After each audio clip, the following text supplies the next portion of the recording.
my name is Dr. Vrinder. Today we are discussing about the blood supply to brain.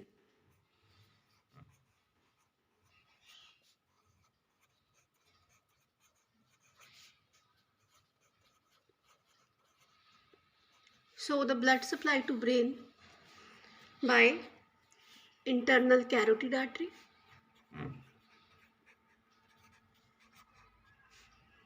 anterior cerebral artery, anterior communicating artery, middle cerebral artery. ये चार होती हैं जिससे blood supply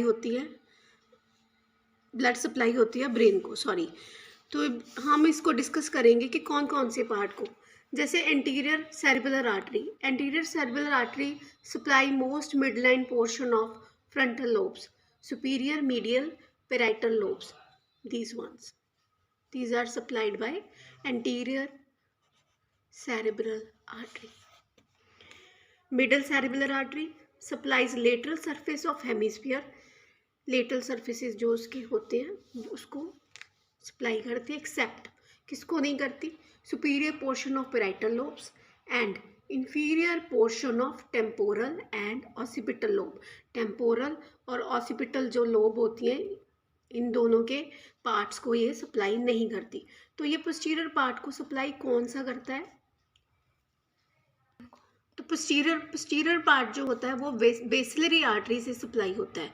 anterior जो supply होती है, जैसे हमने पहले डिस्कस की है, एंटीरियर जो सप्लाई होती है वो किस पार्ट से होती है? Anterior cerebellar artery, anterior communicating artery और मिडल सेरिबेलर आर्टरीज. ये तीनों से सप्लाई होती है. Anterior half part anterior circulation होता है. तो पोस्टीरियर सर्कुलेशन किससे होता है? बेसिलरी आर्टरी से पोस्टीरियरली सप्लाई होती है. और ये कहाँ से आती है? Comes from right and left vertebral arteries and they supply blood supply to occipital lobe and temporal lobe. हमने ब्लड सप्लाई तो कर ली ब्रेन की, और अगला हमारा पॉइंट है मेडिकल पॉइंट ऑफ व्यू से कि सर्कल ऑफ विलीज क्या होता है. फिर अगर ब्रेन की ब्लड सप्लाई होती है तो सर्कल ऑफ विलीज क्या बनता है?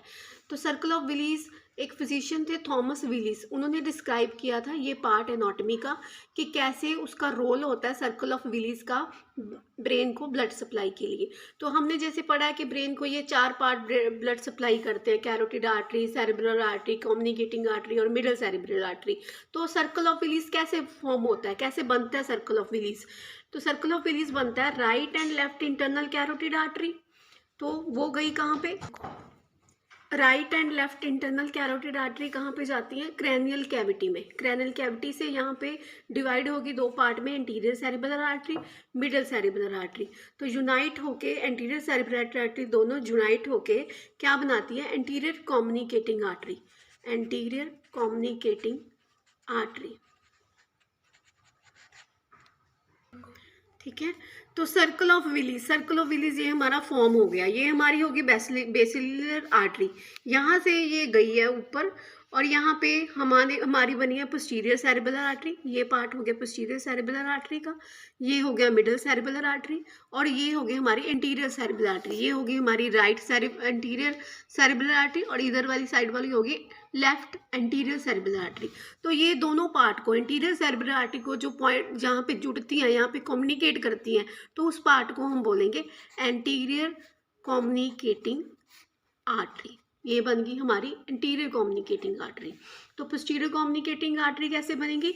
Right and left, right and left, right and left posterior cerebral artery को ज्वाइन करके. Right and left posterior artery को जो कम्युनिकेट करते हैं ये पार्ट. ठीक है. तो ये पार्ट हमारे बन गई पोस्टीरियर कम्युनिकेटिंग आर्टरीज. ऐसे बनता है हमारा circle of Willis. Anterior communicating arteries join anterior communicating artery join anterior cerebral arteries. Clinical importance significance, if blood flow blocked तो सेरिब्रल डिमेंशिया हो जाता है, और उसके सिम्टम क्या होते हैं? स्ट्रोक होता है, और उसके सिम्टम क्या होते हैं? Hemiplegia. Hemiplegia is a paralysis of one side of body. Sensory loss, leg and perineum part में सेंसरी लॉस हो जाता है।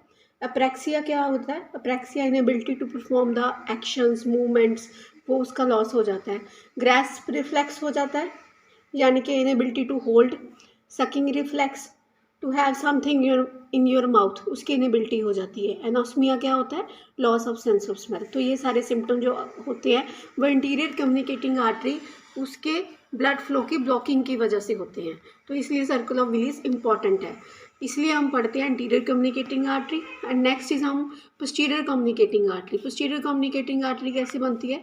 Join the internal carotid artery with posterior cerebral artery. ये दोनों से पोस्टीरियर सेरेब्रल आर्टरी जब ज्वाइन होती है इंटरनल कैरोटिड आर्टरी से, तो पोस्टीरियर कम्युनिकेटिंग आर्टरी बनती है।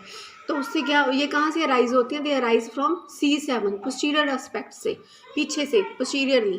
तो क्लिनिकल इंपॉर्टेंस इसकी क्या होती है? इफ ब्लॉकिंग हो जाए उसकी, blocking leads to loss of function in affected region. जो भी रीजन यहाँ पे ये होती हैं, तो जो रीजन होती है वहाँ पे अफेक्ट करता है, वो उस पार्ट का फंक्शन जो होता है वो लॉस हो जाता है। Thank you.